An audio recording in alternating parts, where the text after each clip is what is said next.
Hai, minasan, ohayo gozaimasu, konnichiwa, konbanwa, o genki desu ka minasan, kitto genki desu ne. Semoga teman-teman dalam keadaan sehat semua ya. Oke minasan, ini adalah episode ke-13. Episode ke-13 ini sama seperti episode ke-12, masih membahas tentang nama anggota keluarga dalam bahasa Jepang. Nah, tapi kalau di episode 12 kita belajar nama anggota keluarga untuk diri sendiri atau untuk mengucapkan anggota keluarga diri sendiri. Nah, di episode ke-13 kali ini adalah versi keduanya, yaitu bagaimana cara mengucapkan nama anggota keluarga untuk orang lain. Seperti itu, sesuai janji saya ya. Jadi ini adalah part keduanya. Jadi, teman-teman, mari kita langsung mulai pembelajarannya. Mari kita cek slide pertama. Oke, minasan, ini adalah slide pertama. Nah, di slide pertama ini, kosakatanya adalah kakek. Kakek dalam bahasa Jepang disebutnya oji-sang. Nah, ini untuk mengucapkan kakeknya orang lain ya. Misalnya, lawan bicara kita anggap saja Yamada-sang, Tuan Yamada.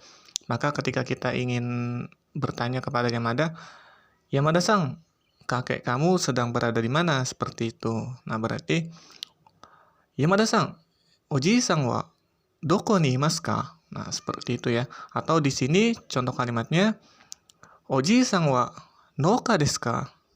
Apakah kakek kamu seorang petani? Seperti itu. Jadi, kita tanpa harus menyebutkan anata no oji-san. Tapi cukup oji-san saja itu sudah bermakna kakek dari lawan bicara kita atau orang lain. Jadi, oji-san wa noka desu ka? Apakah kakek kamu seorang petani? Seperti itu ya, teman-teman. Mari kita cek slide berikutnya. Oke, minasan, ini adalah slide berikutnya. Kosakatanya adalah nenek. Nah, nenek dalam bahasa Jepang adalah oba-san. Kita lihat contoh kalimatnya. Ini lebih tepatnya lebih ke contoh percakapan sederhana ya. Ini percakapan antara saudara Yamada-san dengan saya, Watashi. Nah, dari percakapan ini teman-teman nanti bisa melihat bagaimana perbedaan pengucapan anggota keluarga dalam bahasa Jepang ya, untuk diri sendiri maupun orang lain. Nah, kita lihat percakapannya. Pertama dari Yamada-san ya.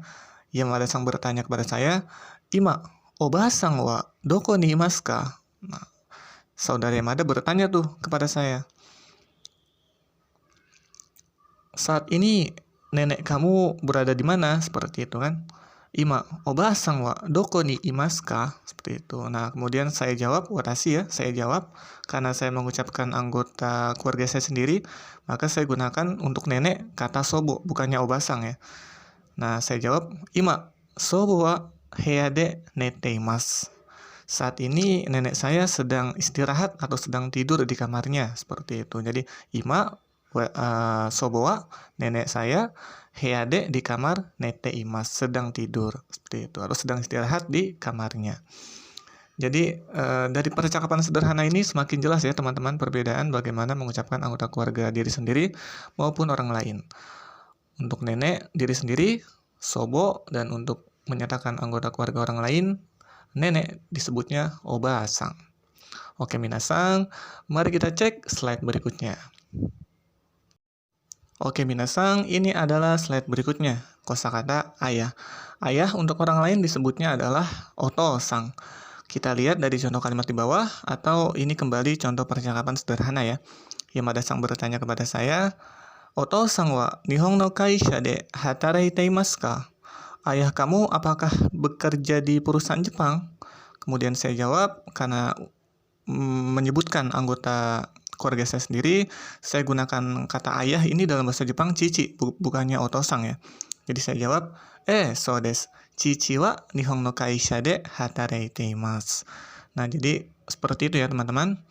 Mari kita cek slide berikutnya. Oke, minasan, ini adalah kosakata berikutnya, yaitu oka-san atau ibu. Nah, kita lihat contoh kalimatnya. Oka-san wa ryori ga totemo jouzu desu ne. Nah, jadi ini lawan bicara saya ya. Misalnya mengucapkan pujian terhadap ibu saya. Dia mengatakan, Oka-san wa ryori ga totemo jouzu desu ne. Ibu kamu sangat pandai memasak ya. Oka-san wa ibu kamu ya. Kemudian ryori ga, ryori memasak, ryori ga totemo jouzu desu ne. Totemo jouzu itu kata sifat bahasa Jepang, artinya sangat pandai. Nah, kemudian diakhiri dengan desu ne itu untuk menekankan. Jadi bisa diartikan seperti arti kalimatnya, ibu kamu sangat pandai memasak ya, seperti itu, menekankan seperti itu. Oke, minasang, ini adalah slide berikutnya, yaitu untuk menyebutkan kakak laki-laki. Dalam bahasa Jepang disebutnya oni-sang. Ini untuk orang lain ya, untuk anggota keluarga orang lain. Kita lihat contoh kalimatnya. Oni-sang wa saka ga suki desu ka? Artinya, kakak laki-laki kamu apakah suka sepak bola? Seperti itu. Oni-sang wa, kakak laki-laki kamu, saka ga, saka sepak bola, suki desu ka? Apakah suka? Seperti itu. Jadi, kakak laki-laki kamu apakah suka sepak bola? Nah, jadi mudah dipahami ya teman-teman bagaimana perbedaan penyebutan anggota keluarga dalam bahasa Jepang. Oke, minasang, ini adalah slide berikutnya, yaitu untuk penyebutan kakak perempuan. Dalam bahasa Jepang disebutnya one-sang. Ini sama ya seperti sebelumnya untuk penyebutan anggota keluarga orang lain. Kita lihat contoh kalimatnya. Watashi wa kino hanaya de hana o katta one-san wo mimashita. Artinya, saya kemarin telah melihat kakak perempuan kamu telah membeli bunga di toko bunga. Watashi wa, saya, kemudian kino, kemarin, hanaya de, di toko bunga, hanao katta. Nah, itu artinya membeli bunga atau telah membeli bunga. Ini bentuk lampau kata kerja dasar ya. Kita belum pelajari ini, tapi ini sekedar pengetahuan. Hanao katta artinya telah membeli bunga di toko bunga. Hanaya de, hanao katta. Kemudian ditambahkan depannya one-sang, di belakangnya ya, one-sang. Jadi makna keseluruhan kakak perempuan kamu yang telah membeli bunga di toko bunga.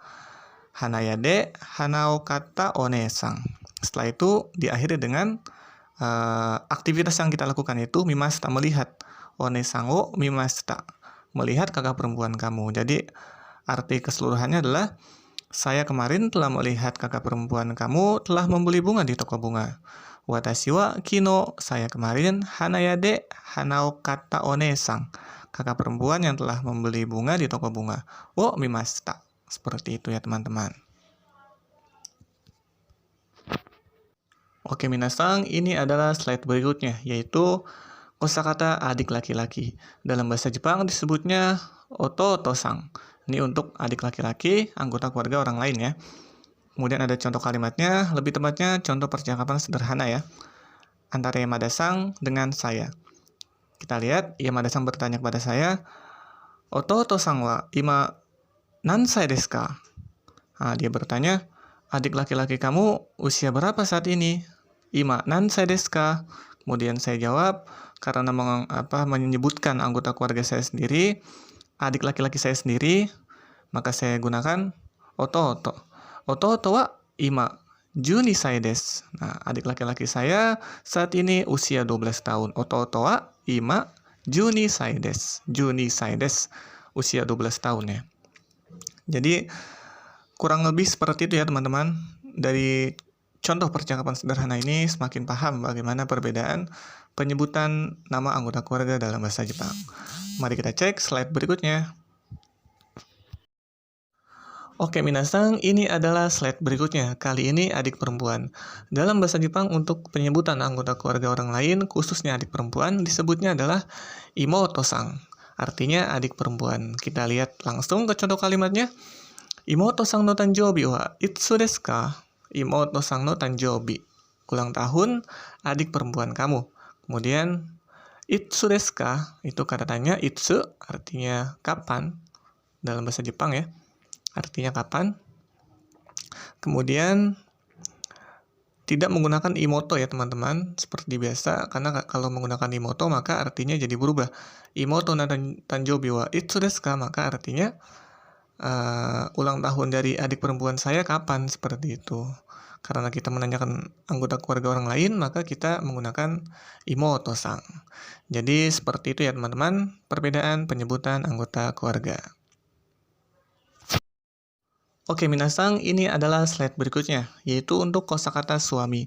Suami dalam bahasa Jepang, khususnya untuk menyebutkan anggota keluarga orang lain ya, jadi suami orang lain, itu disebutnya goshujin. Kalau suami diri sendiri kan disebutnya otto ya kemarin ya. Goshujin. Contoh kalimatnya, Goshujin wa Amerika no kaisha de hatareite imasu ka? Artinya, suami kamu apakah bekerja di perusahaan Amerika? Goshujin wa, suami kamu, Amerika no kaisha de, di perusahaan Amerika, hatareite imasu ka? Jadi, apakah bekerja di perusahaan Amerika? Seperti itu. Bukan memakai kata otto ya. Kalau memakai kata otto, berubah arti. Jadi, suami saya apakah bekerja di perusahaan Amerika? Seperti itu. Jadi, benar-benar berbeda ya pengucapan anggota keluarga diri sendiri maupun untuk orang lain. Mari kita cek slide berikutnya minasang. Baik minasang, ini adalah slide berikutnya. Nah, kali ini istri ya. Nah, istri untuk bahasa Jepangnya, untuk menyebutkan anggota keluarga orang lain, itu disebutnya okusang. Bukan suma ya, kalau suma untuk penyebutan anggota keluarga diri sendiri yang artinya sama istri. Nah, kita lihat contoh kalimatnya. Okusang wa ima daidokoro de ryori shite imasu ka? Artinya, apakah saat ini istri kamu sedang memasak di dapur? Okusang wa istri, ima saat ini daidokoro de di dapur, ryori shite imasu ka? Apakah memasak? Seperti itu. Jadi, apakah saat ini istri kamu sedang memasak di dapur? Seperti itu. Jadi bukan menggunakan kata suma ya. Karena ini untuk menanyakan istri orang lain atau anggota keluarga orang lain. Baik minasang, mari kita cek slide berikutnya. Oke minasang, ini adalah slide berikutnya. Kali ini anak laki-laki. Kalau kemarin di part pertama anak laki-laki untuk penyebutan anggota keluarga diri sendiri adalah musuko. Nah, untuk penyebutan anggota keluarga orang lain atau anak laki-laki dari orang lain cukup ditambahkan sang di belakangnya. Jadi musuko sang, anak laki-laki. Contoh kalimatnya, Musuko sang wa ima koukou no 1年生desu ka? Nah, kita bertanya nih kepada orang lain nih. Anak laki-laki kamu saat ini apakah kelas 1 SMA? Seperti itu ya. Jadi sangat mudah sekali ya teman-teman bagaimana penyebutan anak laki-laki untuk keluarga orang lain atau untuk penyebutan anggota keluarga dari orang lain. Baik minasang, mari kita cek slide berikutnya. Oke minasang, ini adalah slide berikutnya, yaitu anak perempuan. Anak perempuan dalam bahasa Jepang disebutnya musume-sang. Ini untuk penyebutan anggota keluarga orang lain ya. Contoh kalimatnya, musume-sang wa okiku nattara nani ni naritai desu ka? Artinya, anak perempuan kamu kalau sudah besar, ingin menjadi apa? Dalam hal ini cita-cita ya. Kita lihat contoh kalimatnya, musume-sang wa, anak perempuan kamu. Okiku nattara, kalau sudah besar, nani ni naritai desu ka? Ingin menjadi apa? Naritai, itu ingin menjadi, dari kata kerja narimas ya, menjadi. Jadi, akhiran masa dihilangkan, diubah menjadi tai, jadi naritai. Jadi, maknanya ingin menjadi. Nah, kemudian nani, kata tanya apa, partikel ini untuk menunjukkan titik apanya ya. Nani ini naritai desu ka? Ingin menjadi apa? Seperti itu. Jadi ini adalah pola kalimat bagaimana untuk menanyakan cita-cita ya dalam bahasa Jepang. Dan dalam konteks ini penyebutan anggota keluarga orang lain. Oke minasang, ini adalah slide berikutnya. Ini adalah list atau daftar nama anggota keluarga ya dalam bahasa Jepang, bagaimana penyebutannya. Ini untuk anggota keluarga diri sendiri ya. Ini gambarnya atau datanya saya dapat dari salah satu buku pembelajaran bahasa Jepang ya, yang saya ambil atau saya foto dan saya masukkan ke dalam materi ini untuk menunjang pengetahuan teman-teman bagaimana mengucapkan anggota keluarga dalam bahasa Jepang, khususnya untuk anggota keluarga diri sendiri. Ada yang saya tidak jelaskan di gambar ya, namun di list ini ada. Seperti misalnya untuk penyebutan eyang itu disebutnya seperti yang tertera di gambar ya, sofubo. Kemudian ada orang tua, ryoshin, ada saudara, kyodai, suami istri, fufu, dan terakhir anak-anak, kodomo. Jadi kurang lebih seperti itu ya teman-teman bagaimana penyebutan anggota keluarga untuk diri sendiri. Nah, di slide berikutnya ada versi keduanya yaitu bagaimana penyebutan anggota keluarga untuk orang lain. Nanti ada daftar list seperti ini. Jadi, mari kita cek. Baik minasang, ini adalah slide berikutnya. Kurang lebih sama seperti yang sudah saya jelaskan di slide-slide sebelumnya ya.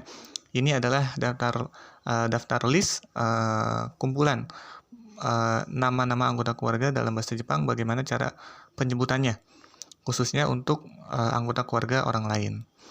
Jadi 2 slide akhir ini khusus untuk teman-teman untuk menunjang pembelajaran bahasa Jepang teman-teman, khususnya dalam penyebutan anggota keluarga dalam bahasa Jepang, baik untuk keluarga diri sendiri maupun untuk keluarga orang lain.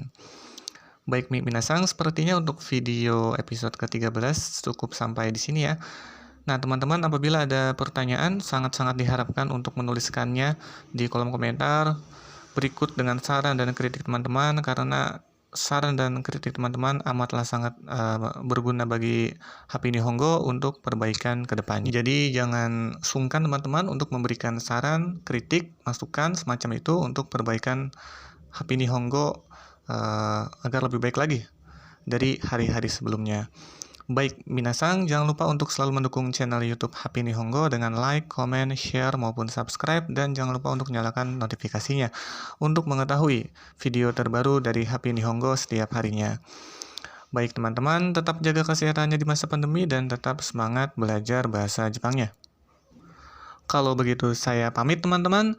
Kore de owari desu. Nihongo no benkyou o ganbatte kudasai.